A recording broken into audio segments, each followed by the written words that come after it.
All right, so Matt, you know Dove chocolate, right? You've had that before.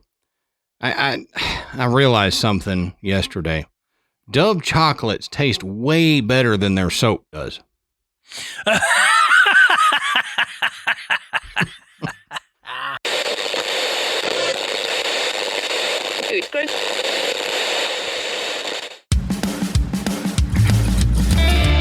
Good evening, everybody, and welcome to the Graveyard. Thank you for joining us tonight. My name is Adam. And my name's Matt. Now, pull up a tombstone or settle into your casket and get comfortable because this is Graveyard Tales. All right, everybody, here we are again. Matt, how you doing tonight, brother? Hey, man, I'm good. Good deal. Good deal. So before we get into it, we'll say go check out the Podbelly Network at podbelly.com. You can find a whole bunch of shows that we're happy to be associated with, and I promise you, you're going to find something on there that you enjoy that you might not find anywhere else. We also want to thank tonight's sponsors, Raycon and Uncommon Goods, and we'll talk more about them later. Also, when this episode drops, not the next day, but the following Saturday, we are going to be doing a live stream. That's Saturday, October 28th. We are going to start about 8 p.m. Central Standard Time. You know, give a few minutes, depending on if the link works and all that. But make sure you have liked our Facebook page, Graveyard Tales, because that is the only place that we're going to be streaming to. It won't be in the group. So if you're in the group but haven't liked the Facebook page, it's not going to be streaming there. We can't set it up to stream into the group. It will only stream to our Facebook page. So go like that so you'll get a notification when the link posts. And I will be posting the link probably late Friday night or early Saturday morning, something like that, so that it's there. And we will start about 8 p.m. Central Standard Time. Mm-hmm. And we got kind of an interesting thing that we're going to try to do. It's going to be a little bit like a Patreon episode.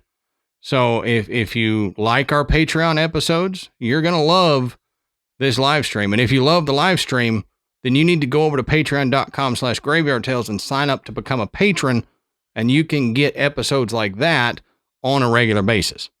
That's right. It's going to be a lot of fun. It's going to be loose, and you know we're developing it as we speak, and I think it's going to be great. So Be sure and log in and check it out. Right, and you can comment on those things. We'll see the comments, so we're going to try to take some questions and comments from you guys at the end and kind of interact with y'all, since we don't get to on a regular basis in a live kind of forum. But Matt, that's all I've got for the intro here in the housekeeping. So why don't you tell us, what are we talking about tonight, brother? Okay, so tonight we're going to look at another haunted place.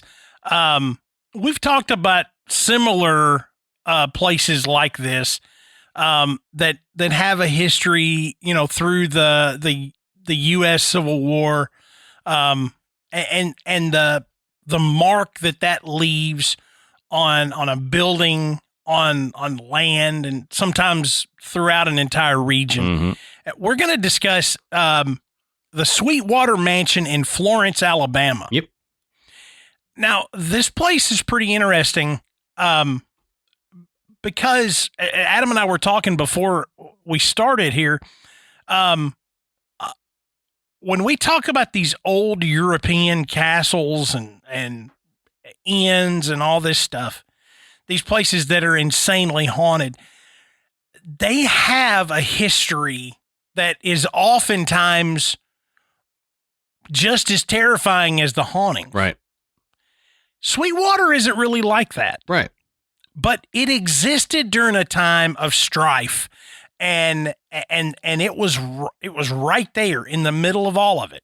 So you can see that there was a buildup of some negative energy, but it just didn't have, you know, they took 30 children and put them in the basement, and filled it with gasoline, and you know there's none of that. They slaughtered 80 people in the upstairs bedroom. They didn't have. Well, I'm not going to say they didn't have a dungeon because we're not 100% sure. Right. It sure doesn't look like they had a dungeon. But let's get into it. This is going to be haunt heavy. Oh yeah, and I mean, haunt heavy. It's good for a Halloween month. That's right. That's right. We like to do haunty stuff coming up on Halloween, so it's good that this is a haunt heavy episode. Now, as we always say, go check our sources down at the bottom of the show notes. You can find where we found all this information. You can follow along, or you can continue the research. And like Matt was saying, the history on this place that you can find is a little bit light without going to, books and stuff like that. And none of the books I have cover the Sweetwater Mansion, so I was unable to find extra information on it. So we'll go in a brief history of it, and then I got some interesting other stuff to talk about before Matt gets into the hauntings. But the Sweetwater Mansion is located at 1050 Sweetwater Avenue in Florence, Alabama, and it was listed on the National Register of Historic Places in 1976. So the Florence, Alabama area, there was evidence for human habitation in Florence area that goes back to at least 500 BCE. And this was when Florence, this was when the Florence Indian Mound, the largest of its type in the Tennessee Valley, was constructed as an earthwork during the Woodland period. So Florence has what they call the Florence Indian Mound that is a giant earthwork, and it's old. And there's a lot of these around that I want to go on a trip and just visit a bunch of these earthworks and see, because they're fascinating to me. Yeah, and Florence isn't too far from Nashville. Right. Yeah. We talk about places that, there's very little chance that, one of us could get to them, but Florence is actually pretty close. I don't know the mileage, but I mean, it just is right over the state line, really. Yeah, it would take less time to get there than for me to get from here to Nashville. So, oh yeah. I judge everything based on its equivalency to, for me, driving from basically Fort Worth to Nashville. So if it's less than that, I'm happy. If it's longer than that, I get a little bummed, because that's a long drive. Now, the Sweetwater Mansion is a plantation-style home in Alabama, like I said, and it was designed by General John Brahan, who was serving in the Alabama militia. But he actually didn't live long enough to see the home finished. It was completed in the year 1835, and because of the death of General Brahan, its first inhabitant was the general's son-in-law, Robert Patton.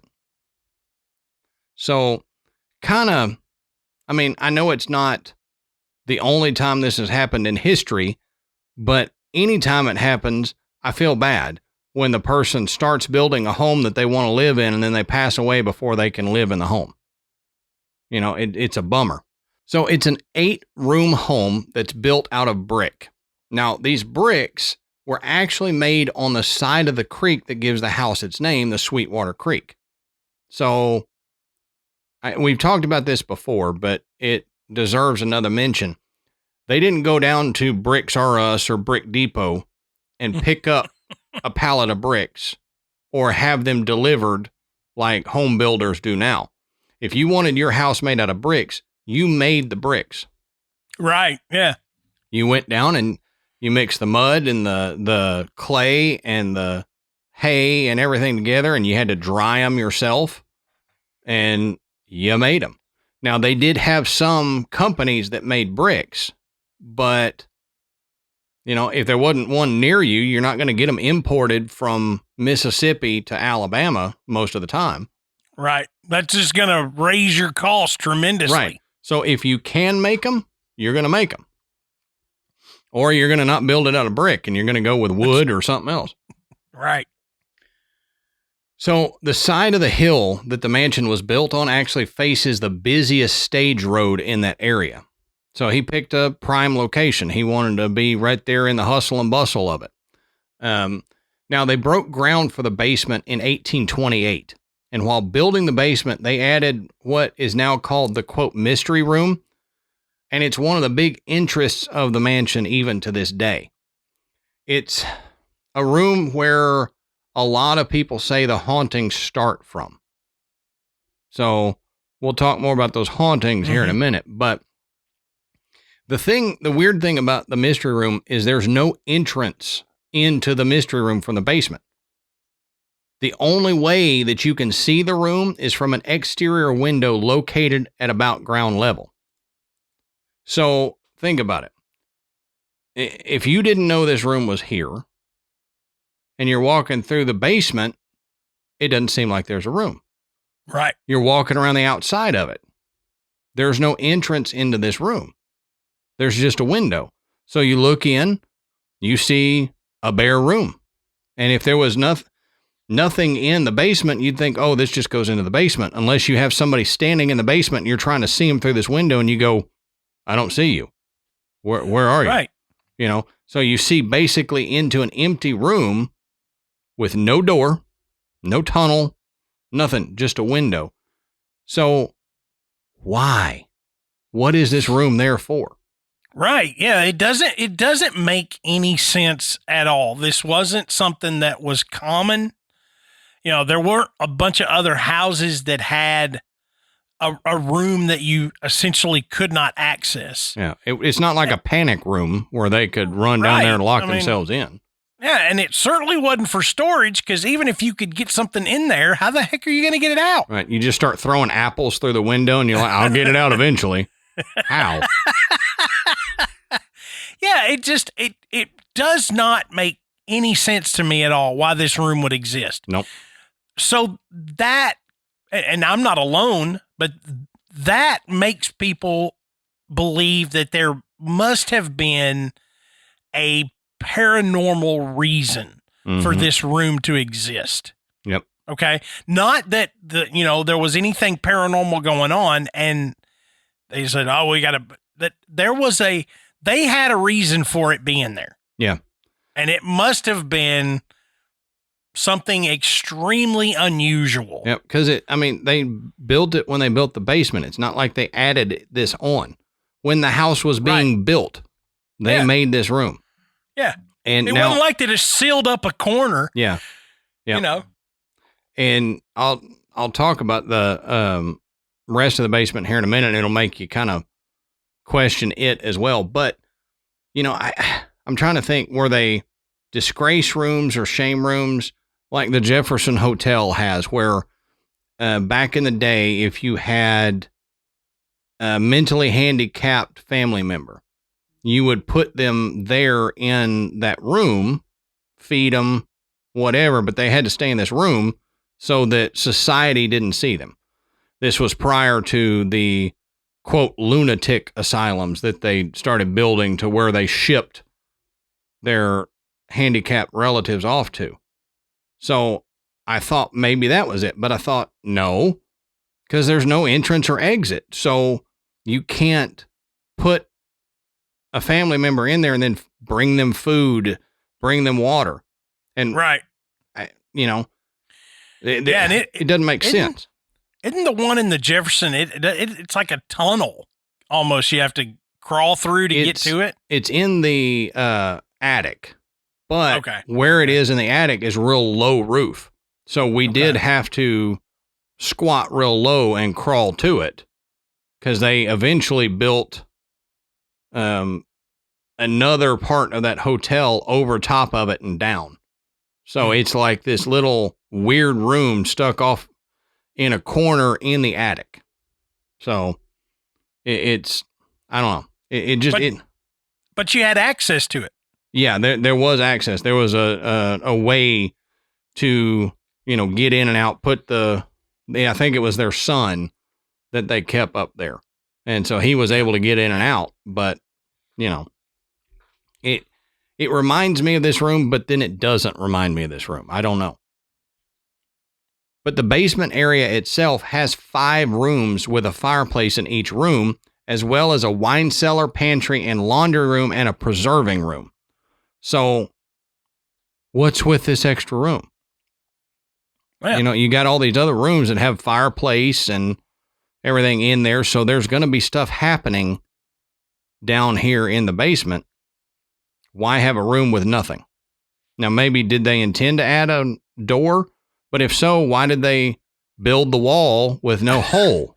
I was going to say, that's the worst way to do it. Yeah, let's build a whole wall and then blow out the hole for the door. I mean, Yeah. Now, up on the first floor of the house, there were 4 large rooms that are separated by a central hallway. And when you go upstairs to the second floor, there are 2 bedrooms and a guest room up there. So, a lot of rooms in this house, a lot of space in this house for the time period. But as with a bunch of mansions in the U.S., the Sweetwater Mansion was used during the Civil War.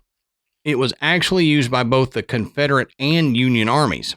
And as with most places used by the different armies, the mansion not only was used to shelter the soldiers, but the basement was also used as a makeshift field hospital.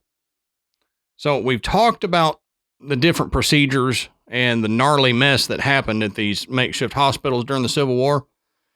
And for a more in-depth look into that, go check out some of our old episodes on the old haunted mansions and stuff. But I did want to kind of do a recap on some of it now, just to kind of give you an idea of the energy and stuff that would be accumulating in this place during the Civil War.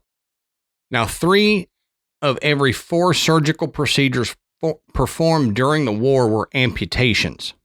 Each amputation took about 2 to 10 minutes to complete. 2 to 10 minutes. 2 to 10 minutes. And it's insane. I know there was a time before anesthesia was being used, they tried to get it at that 2-minute mark because they're just taking a hacksaw to you while you're awake. Yeah. I mean, I can't imagine. I'd be like, knock me out with something, anything. Get a hammer. You know, just put me out. And they before you start sawing on my leg. Right. And they do end up getting anesthesia at some point, which I'll talk about, but it's still not what we have today. It's not, you're completely out. Now, there were 175,000 extremity wounds to Union soldiers, and about 30,000 of these underwent amputation with a 26.3% mortality. So the further from the torso the amputation was carried out, the greater the survival. Makes sense. Yeah. So there was, they put this chart together that the sooner you got to it, to amputation, the more chance of survival you had. So I want to just read a couple things off here. This is Confederate Army of Northern Virginia death percentages based on timing of amputation. So the hip, if you got to it under 48 hours, the death percentage was only 66%. After 48 hours, 100%. The shoulder joint, under 48 hours, 31% died. After 48 hours, 71% died. An arm, under 48 was 14%. After 48 was 37%. So you can see by that, the further from the torso you get, the lower your death percentage is, and the quicker they got to it, the lower your death percent is. So they tried to make a 48-hour, a 2-day rule. So, but can you imagine? And I'll talk about the mini ball here in a second, but can you imagine getting hit in the leg by multiple mini balls and you need your leg taken off and you're having to sit in a field hospital for over 48 hours? You know, you're sitting there for 72 hours with your leg, I mean, in severe pain, unable to move. It's got to come off. but they've got other stuff they've got to do, and you're just sitting here waiting for this to be taken off. I just the conditions at these field hospitals was incredible, and not in a good way incredible. Yeah. Now, like we mentioned, anesthesia. Anesthesia was first introduced in the U.S. in the 1840s, but during the Civil War, it was used in over 80,000 cases. Chloroform was preferred because it was a quicker onset of action, could be used in smaller volumes, and was non-flammable. During the war, there were only 43 anesthesia-related deaths. So that's pretty good for field hospital and chloroform. For 80,000 cases. Yep. Anesthesia was fairly light, though. It was considered a stage 2 anesthesia, leading to the misconception that it was not being used. So a lot of people, if you don't look into it a lot, they'll say, well, anesthesia wasn't used at all. It was just light. Yeah. Now, I mentioned the mini ball. The slow-moving mini ball used during the American Civil War caused catastrophic injuries. The 2 mini bullets, for example, that struck John Bell Hood's leg at Chickamauga destroyed 5 inches of his upper thigh bone. This left surgeons no choice but to amputate the shattered limbs that got hit by these mini balls.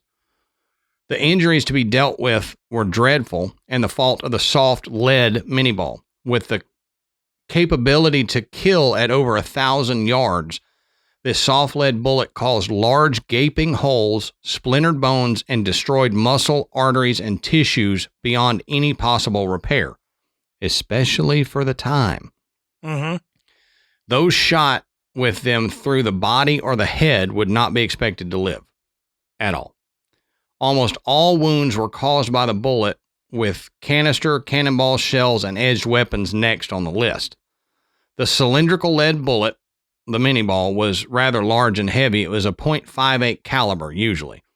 When it hit bone, it tended to expand.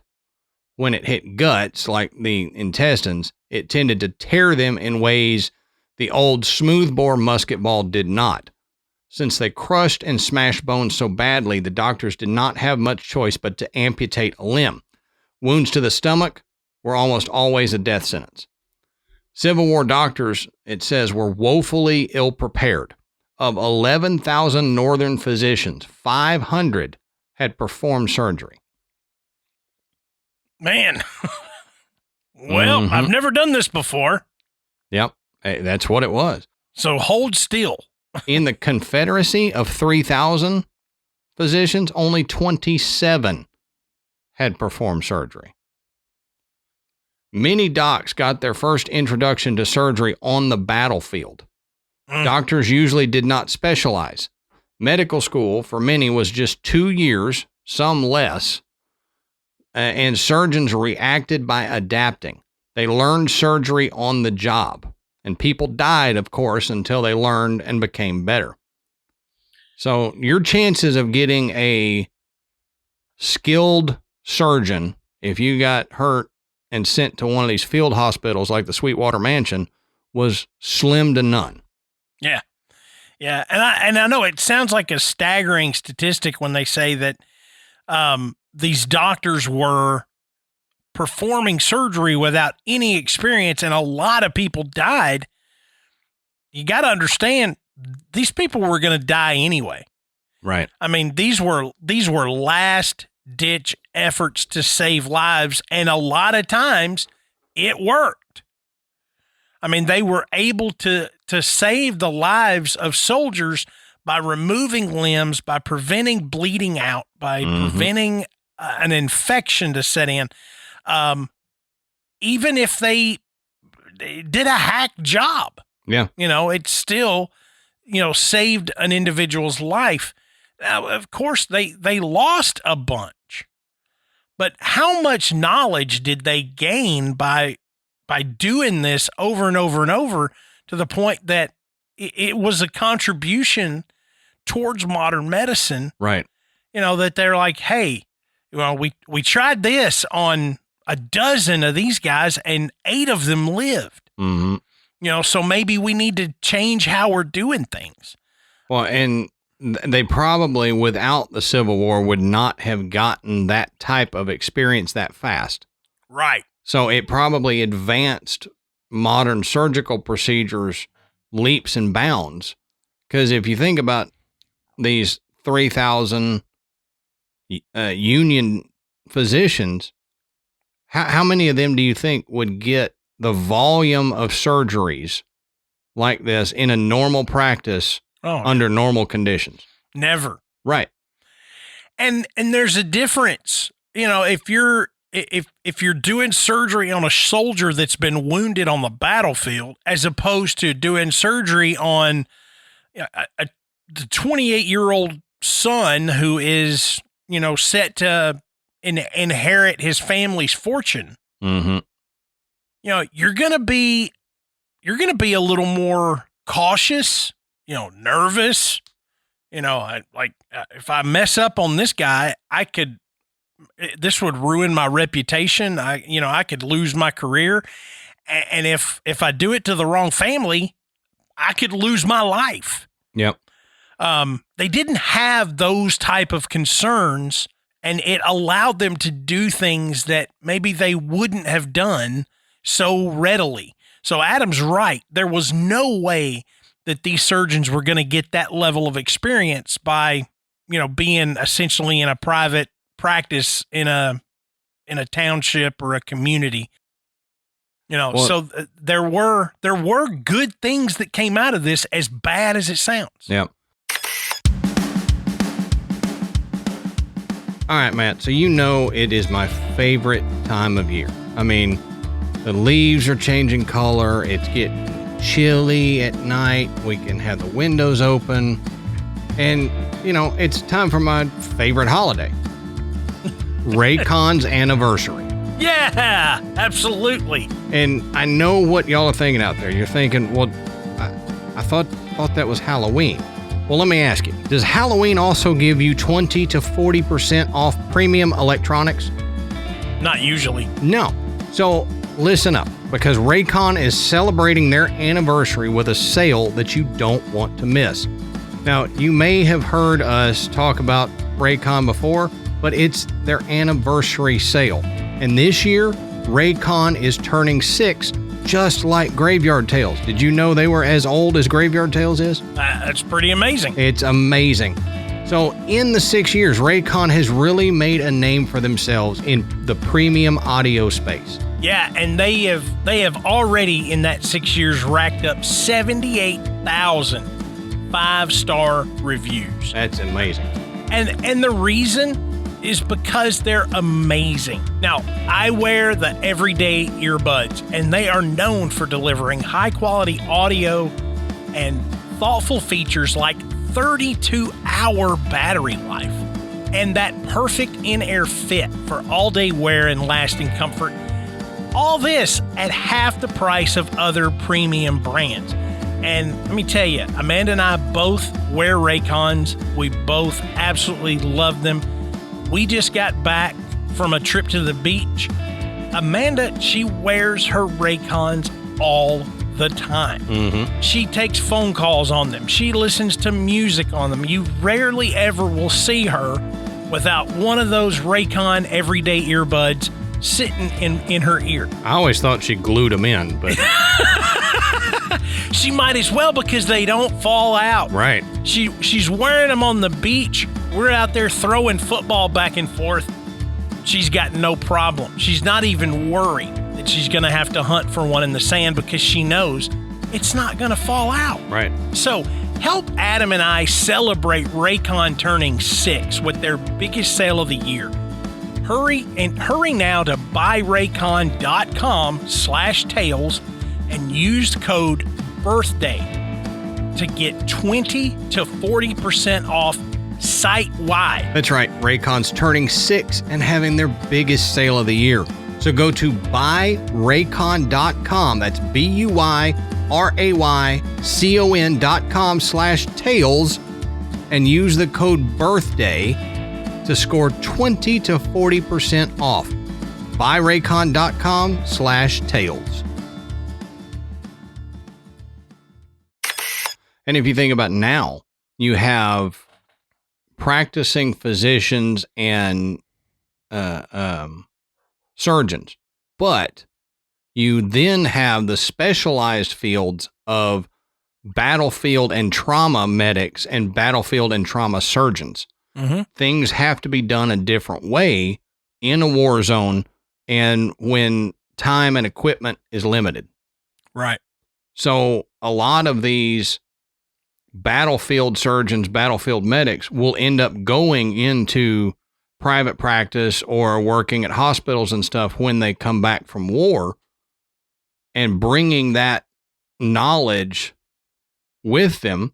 But all of them will say, we learned, from physicians, but then we also had to learn from prior battlefield medics who did things differently. Right. When you're having to give IVs on a battlefield and move the patient and stuff, it's different than putting an IV in a hospital room where they're sedentary in a bed. Mm-hmm. Mm-hmm. Now, back then, many doctors were political appointments.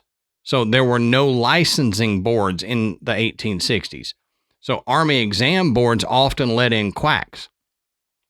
So we've talked about the quacks before in other episodes where they're selling snake oil and all this stuff. Mm-hmm.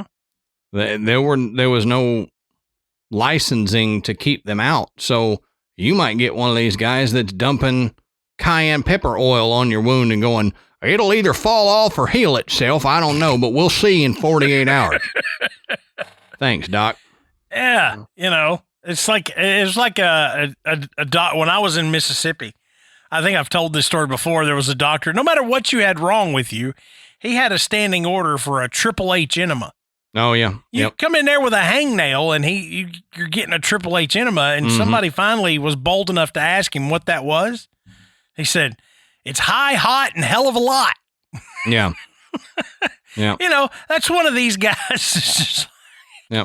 Oh, your legs falling off. It's going to be good for you. Bend over. Take it like a man. Your legs falling off. Let me blow some water up your tuchus. It'll be all right.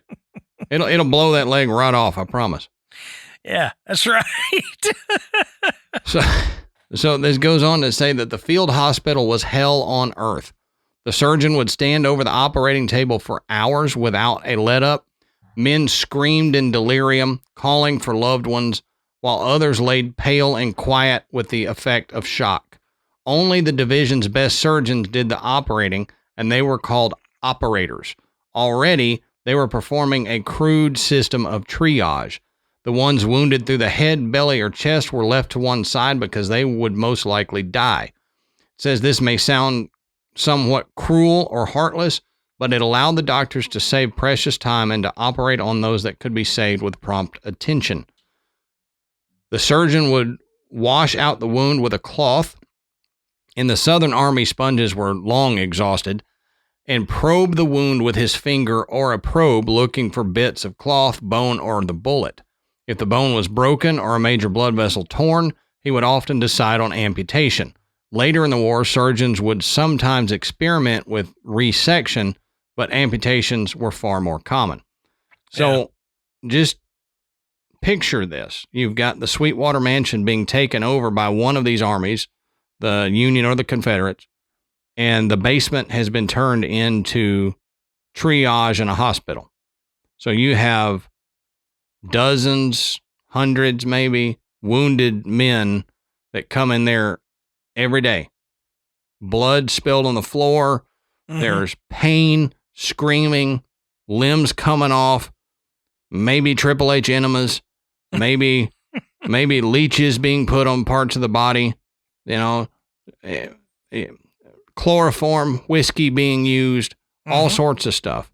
And that's the type of stuff that was going on at the Sweetwater Mansion during the Civil War. So you can't tell me there is not something going on at this place. Oh, absolutely. And there are so many stories about paranormal activity that take place in and around the mansion. I mean, countless apparitions have been reported that have been seen, in and around the mansion and out on the grounds. But when you think about how many soldiers potentially came through this area, how many deaths occurred, in that basement of the mansion, that's going to not only a lot of spirits, but a lot of energy there, negative energy that would hold on to these spirits and potentially keep them from crossing over. Think about that paranormal sludge that we've talked about getting splashed on walls. Yeah. It's just going to stay. And battlefields are loaded with it. But let's just kind of go through the different parts of the mansion and the stories that are associated with these parts. And then we're going to get into a large investigation that took place at the mansion and yielded some pretty amazing evidence. When you go in, but there's an old staircase that goes up to the second floor.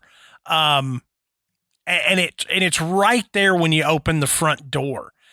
And behind this staircase, there is a boarded up wall that leads to a cellar. Now, the legend about this cellar is that there was a grieving Civil War mother who kept her son's rotting corpse down there because she couldn't let go. Oh, geez. So, he was dead. She wasn't trying to take care of him. She just couldn't bring herself to bury him and let his corpse just stay down there and rot. Wow. Yeah. That's got plenty of negative energy there on its own. Mm-hmm. But one of the cool stories that you'll hear about the mansion is the story of a caretaker who claimed to have seen a phantom casket with the body of a Confederate soldier. And it was supposedly laid in one of the rooms downstairs. And she believed that she saw the body of one of the sons of General Patton, who incidentally had his funeral inside the house. So she may have been witnessing that stone tape replay of this funeral, but it shook her. It really terrified her. I'm sure. Now, there is another room in the house that inexplicably tends to lock women inside. Yeah. Like if a woman may go in solo into this particular room, there have been multiple occasions where the door has locked behind them, essentially trapping them inside. One of the mansion's caretakers, Emmett Letty Region, was so terrified of her experience when she got locked in one of these rooms that she would only live in 2 rooms. That was it. She didn't go anywhere else. Oh, wow. 2 rooms she felt comfortable in. She didn't want to go anywhere else because she didn't know if she was going to wind up getting locked in another room. Yeah. Yeah. Said, screw this. I'm staying here. I'm good here. Yeah. Not moving. I'm good here. These doors don't lock. I'm solid. I'm not leaving these 2 rooms. Mm-hmm. Now, Adam mentioned the mystery room earlier, that odd room in the basement with, no door, no access other than an exterior window. Now, sometimes it's referred to the mystery room. Sometimes it's called the secret room. But as Adam hinted at, a lot of the haunting stories tend to originate here. And like I said, there's no door. It only can be accessed through a small window. But it is believed that 2 of the sons of the former owners were buried underneath the floor of the secret room. My question is, how? Were they buried there and the house was built on top of them? Were they buried there after the fact? How did they get them in there? They got to, I don't know, drag bodies in through that window. Yeah. And then crawl in themselves with enough equipment to dig a grave in here and then cover it up. I don't know. that's still it's not been confirmed. I mean, they're not digging up the floor of this secret room to find out if there's human remains underneath there. But it is a very common story that you hear when talking about Sweetwater Mansion. And it like you said, it could have been done before they finished, and they put the wall there to segregate the quote graveyard from the rest of the basement. And that's a possibility too. But if we consider the fact that this could be true, you're burying bodies underneath a home where the living is going to be. It seems to me this is just inviting paranormal activity. I mean, it's one thing to have a funeral in a home. It's one thing to have the wake or to have the body, out for people to come and pay their last respects. Or a graveyard in your backyard. Yeah. That's a whole nother thing. It doesn't stay there.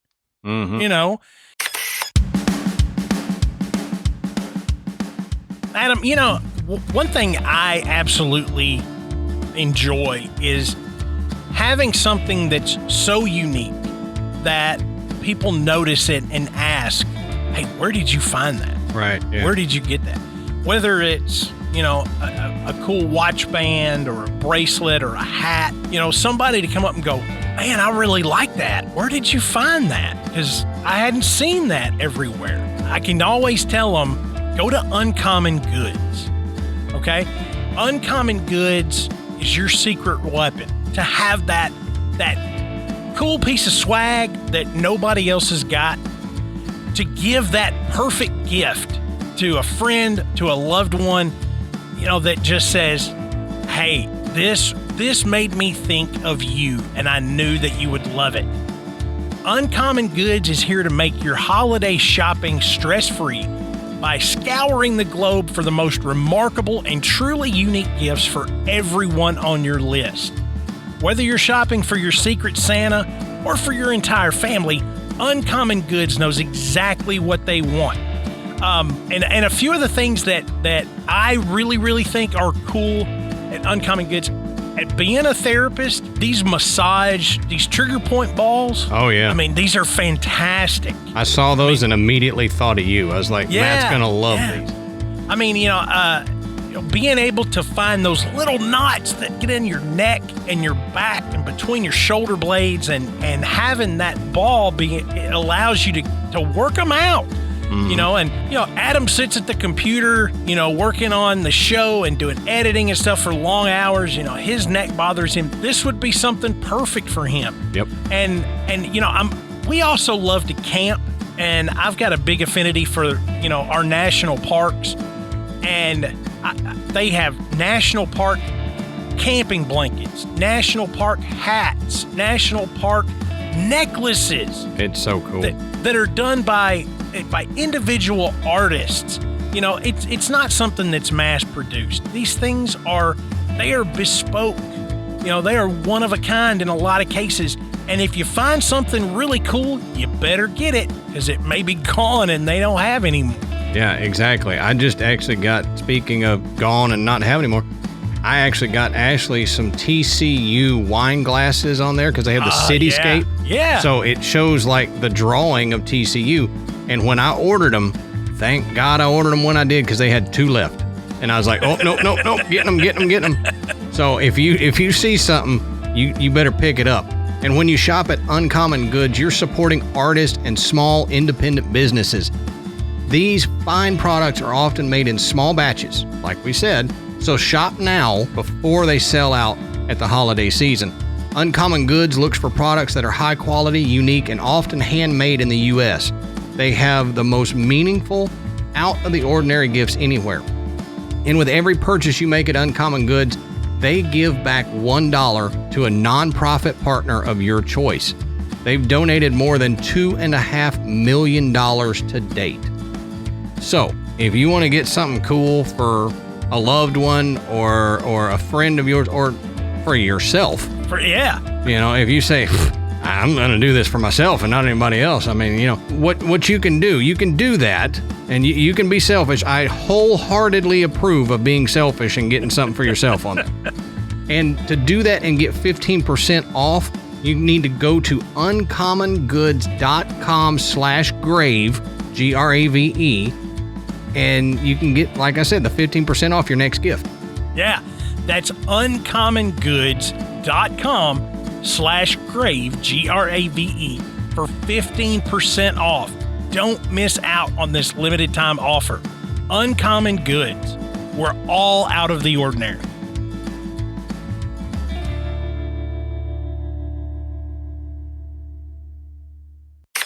You take the body out, and even if you've got a family plot, right outside in the yard or whatever, the body wasn't buried inside the house.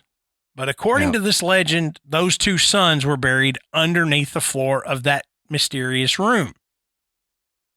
Now, investigators have captured numerous photographs that document some of the strange anomalies that occur in the Sweetwater Mansion.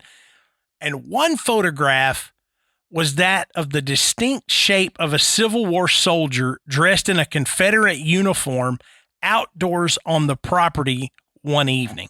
This particular apparition has been reported many, many times. This soldier in uniform has been seen on the grounds for years. So he's one of the most common reported apparitions. And they're not 100% sure who this would be attributed to, because there were so many soldiers that came through there when it served as the hospital. And again, Adam said it was hospital for both Confederate and Union soldiers. So the apparition is good enough that they have determined that it's a Confederate uniform that he's wearing. Yeah. Now, during the taping of an episode of the show Paranormal State, you remember that show? Yeah. That was like one of the original, ghost hunt shows. Investigators witnessed a door move by itself and also heard footsteps. A large piece of the ceiling tile also flew across the room. But they also supposedly may have gotten a photograph of this, this Confederate soldier apparition. Now, this one I couldn't find anything else about, and I only found one article that mentioned it, but there is a legend that says that there was someone, and they're not sure who, but someone practiced black magic in one of the upstairs bedrooms. So, like I said, I couldn't find any more details, and the people that mentioned this story, they didn't really have any clue as to who that would have been. But for the sake of argument, let's say that really occurred. Yeah. It wouldn't be, well, for example, if I tell you that 5 years ago, there was somebody in my neighbor's house that was practicing black magic in an upstairs bedroom, you'd look at me like, well, is this a joke? Really? Yeah. Yeah. But around that time, it wasn't so out of the ordinary. Right. And it doesn't necessarily mean that what they were doing was nefarious, but it was definitely misunderstood. And a lot of that was considered to be, quote unquote, black magic. But I was going to say, it doesn't necessarily mean that anything was conjured. Right. But like you were saying, when you hear black magic, immediately people go to evil. That it was evil, it was bringing evil in, and yada, yada, yada. Yeah. There's also been talk of a potential portal inside the mansion. So this would kind of go along with that if that is accurate at all. Mm-hmm. If there was somebody there that was practicing, the dark arts, and somebody like enjoyed reading Aleister Crowley information, somebody that liked to kind of, play around with spiritualism and things like that, try to commune with spirits. I guess there's a potential that they could have opened a portal, and that may contribute to the amount of activity that occurs in the mansion. The whole portal thing, I know it's a stretch for a lot of people, but we've talked about a lot of places that bring up that idea of there being a portal either to hell or to another dimension. Mm-hmm. But beyond just saying there's been investigators that believe there might be a portal in the Sweetwater Mansion. It's hard to say, but this would definitely lend to that. Right. There's also been reports of witnesses seeing a woman dressed in a Civil War era dress walking in the hallways. We don't hear a lot about the women that, lived in the Sweetwater Mansion. A lot of the stories we have that involve females are about the staff, about caretakers, people like that. It wasn't necessarily about, any of General Patton's, family. So again, they're not really sure who this would be. But there's also witnesses that have reported hearing children laughing when there are no children anywhere on the plantation. Yeesh. That's one of those things we hear commonly in these these situations, but doesn't make it any better. If you hear children laughing and there's no children anywhere, it's your butthole's gonna pucker. I'm sorry, it's just gonna happen. Yeah, Adam will not be there much longer. That's right. If that's the case. He's taking off. Nope. Peace. I'm going home. So you can see there's quite a bit of activity, and it's got a variety. It's not all within one room or even entirely inside the mansion. It extends out onto the grounds, and to my understanding, they don't.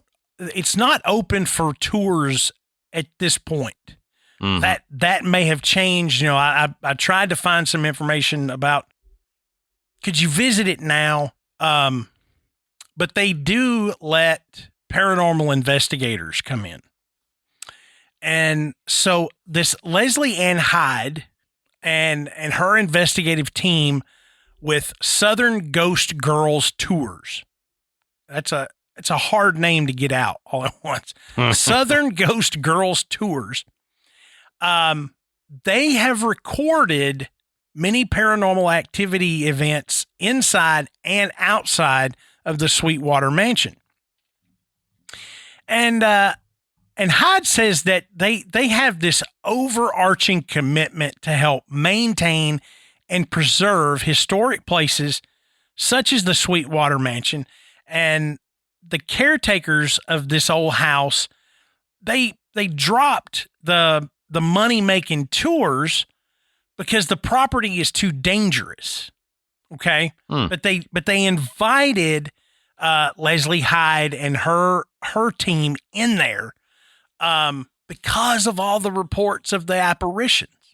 Dangerous as in there's a lot of backwoods dudes with crossbows and no teeth. It didn't go into specifics. Okay. My guess is that, this is a really old house.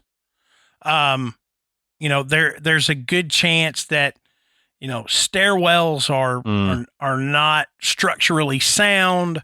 Floorboards have aged and maybe even rotted. So there's too much of a risk for the general public just roaming through there day after day. Right. Causing additional damage to the house and potentially injuring a visitor. So not dueling banjos type of danger. I don't think so. Okay. I think I would have found some of that, but Cletus next door gets a little angry when we have tours here. But Leslie Ann Hyde says that they have done 2 investigations there. one with a TV film crew from the show Truth or Legends in Your Hometown.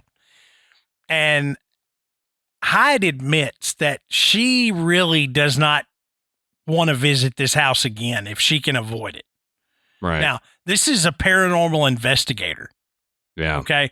Usually, paranormal investigators want to go where the action is. They're not going to, no, I'm not going there. I mean, with the exception of maybe a few places, most of them are like, yeah, we'll go. Look, if you'll go spend the night in Waverly Hills, I don't see how anything else is really going to make you go, yeah, no, I'll skip that. Right. Okay. What's got to be going on there? That's right. So she says, quote, so much happened in that house from the time you approached the front door, outside where my mom photographed orbs everywhere around that house, to the staircase where many investigators, including our paranormal team, felt that there was a portal. Several rooms upstairs where women and children were said to have been kept captive, and a little boy died from snake bites. Now, see, that was the first thing I heard about women being kept captive. And even Adam didn't find stuff like that in the history. No. So I'm not sure where that information comes from. If it's not in the history, was this something that maybe a psychic picked up on? Maybe there are some stories that they don't tell publicly. Maybe if you did get an opportunity to visit Sweetwater Mansion, you would learn some additional history. I don't know. So I don't know if that was something that really happened or not. But Hyde said the hauntings they were asked to investigate were specific to the little boy who is said to be one of the spirits. And Hyde goes on to say, the other spirit is Billy, whose name is actually William. And the story about Billy has been passed along for well over 100 years, that his mother just could not let him go, and she kept his decomposing body in the cellar for a very long time. So we've already heard this story. Weirds me out. Yeah, that weirds me out, man. But in the earlier version of this story, it was a Confederate soldier whose mother kept him. And in this one, it sounds like it could potentially be a child. Yeah. So Hyde says we couldn't do any experiments down there because it's boarded up and they wouldn't allow anyone to go in. Now, Jackie Bearden, who is Leslie's mother and the staff photographer, has recorded all kinds of misty, shadowy figures in and around the staircase. And she actually uses she says she uses one of those ghost detector apps on her phone. We've kind of joked about that before. But there's not a whole lot of difference between, a smartphone and, an EMF reader. It has the potential to pick up, that type of energy. How well it does that with an app that you got? Well, I don't really know. And mine's not that. I know this thing's got the capability to do it. Your phone can do it. But what I worry about with the apps is programmer bias, where they're putting in responses. Like if you've got a Ghostbox app on your phone, it seems to me it's a lot easier for someone to put in where every 5 minutes it's going to say death, murdered, something like that. Or it's going to listen to what you ask and has a potential of giving a response based on programming. Where if you've got a ghost box that all it does is scan through frequencies, you're not going to have that same input ability. Yeah. So I worry about apps on the smartphone. And I'm with you, and you and I have actually tried one at my mom and dad's house. Yeah. And we're not sure that it was, that this was actually going to work, but we figured, hey, we'll give it a go. We'll give it a shot. Got to try everything. But if you think about what AI is capable of doing now, imagine building an artificial intelligence into a ghost detecting app. Man, you could really pull off some legitimate looking pranks, essentially. With it responding to you, with it answering questions more appropriately, and you just put enough of a filter in there where it sounds like it's coming through white noise or the static on the radio. You could really get some false evidence that way. Oh yeah. So I think some of this stuff you have to take with a grain of salt always. But Jackie does say that there was a table there with a hammer and a lamp sitting on it. And in the app, it came up hammer very quickly. And she says things started happening pretty rapidly after that. And everybody else on the team went upstairs, but Jackie stayed around to snap a few pictures. And she says she started getting a lot of weird pictures through the stairwell, which again, that's where the idea of this portal or gateway is. But it says one of the images looks either like a ghostly woman or an angel. In a flowing dress. I'm not sure. I didn't get to see this photograph to tell you what it looked like to me, but a ghostly female presence, showed up on these photographs. Now, in the dining area, one of the pictures that Jackie took shows what looks like a man's profile and another kind of horrid, ghoulish type profile. There is another picture of the floor and some type of crawling thing in the stairwell coming out of the door. She says, it's really, really weird and strange, and she didn't have an explanation for it. Now, Tab Wilson, who is Jackie's niece and a member of the paranormal investigative team, said that she felt a stronger connection upstairs where the children were said to have played.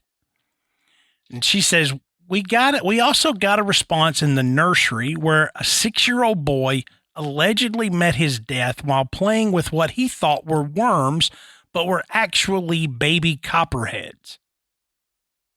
So said, we set up some trigger objects, toys, and a teddy bear to see if we could attract the children, but we didn't get much of a response. But we did get more response in a bedroom where a group of women were said to have been rounded up during the war, locked in, and traumatized by Union soldiers. Children were also kept there for protection during the war. Now, that I could probably believe occurred. When it was under the control of the Union Army, would there have been potential for them to have Confederate women that they had taken prisoner or just were there and they were like, we don't need you in the way. We don't need you trying to, jump us from behind or whatever. We're going to lock you up into this room and keep you out of the way. Mm-hmm. And, a soldier or a few that were in charge of maybe guarding that area, maybe harassed these women, took some liberties. I could see where there was a potential for something like that to happen and why it wouldn't be talked about as much in the history. The Union armies weren't keeping records of what they did while they were held up in a Confederate building. Yeah. Okay. And, the Confederates wouldn't necessarily know what was going on other than what the women would have told them, those that survived. And, they probably didn't want to talk about it at all, Right. So I think there is a chance that something like that did happen. They said also there on their first investigation of the house, the team heard a spirit they call the humming lady. Sometimes she's called the singing lady, but she was also heard again during their second investigation with the film crew downstairs in the parlor. They said you could hear her as clear as day humming a perfect little happy tune, Leslie Hyde said. So that reminds me of the Whistler. Yeah. You know, up at Thomas. Up to Thomas house. Yep. You know, yeah. And, you know, that was the one that Beta and I we swore that Adam or Austin were messing with us. And we heard the whistle and we're standing outside and we turn around and Adam and Austin are walking out of the dining room. We're like, well, it wasn't them. Yep. I remember because when we walked out there, y'all were like freaking out. And yeah. And we're like, what? That was so funny. But yeah, so this is similar to that. You know, the lady hums a little tune and they said you can hear it just as, you know, plain as day. That's interesting. Now, Leslie goes on to say they sat down in a semicircle in the back bedroom, and this is when the scariest thing happened to them. They all experienced this loud, deep growl. And what do we know about hearing those loud, deep growls? You know, it's usually not a human spirit. Right. You know, it's some other type of entity.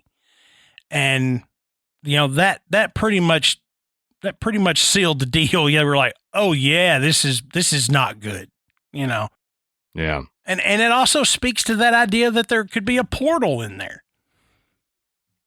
They said it sounded like a wolf about to come through the wall, and several people from the film crew heard it. Said it was loud, and even somebody said, what the hell was that? Yeah, so, I mean, you know, it wasn't like this feeling. It was audible, and several of the team heard it, and the film crew heard it as well. So, you know, just, you know, wrapping this up, Leslie Ann Hyde says, it takes a lot to scare us, but I do not like that house. Yeah. And so, like, again, for a paranormal investigator to say, if I can help it, I don't want to go back to this house that seems so haunted. Yeah.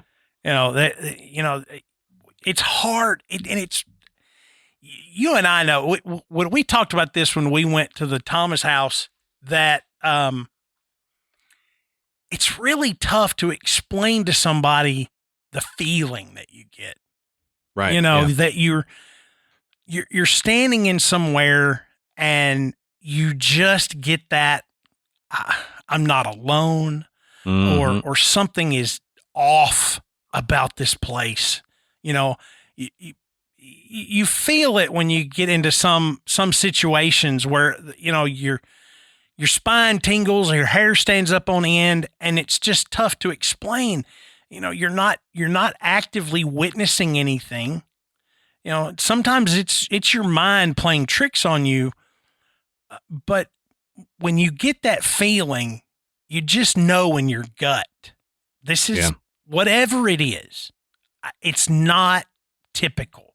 It's not normal. I got that feeling a couple times walking down the dark hall of the Jefferson Hotel. Yeah. Yeah. I mean, you know, this isn't right. You know, it gives you the willies. Yep. And, you know, for somebody like, you know, a paranormal investigator who's, you know, been Lord knows how many places and heard up to 1 million stories, to stand in somewhere and go, you guys don't understand. This place is scary. Yeah. You know, it is scary what all is going on here. Just that growl alone would have freaked me out. Absolutely. Absolutely.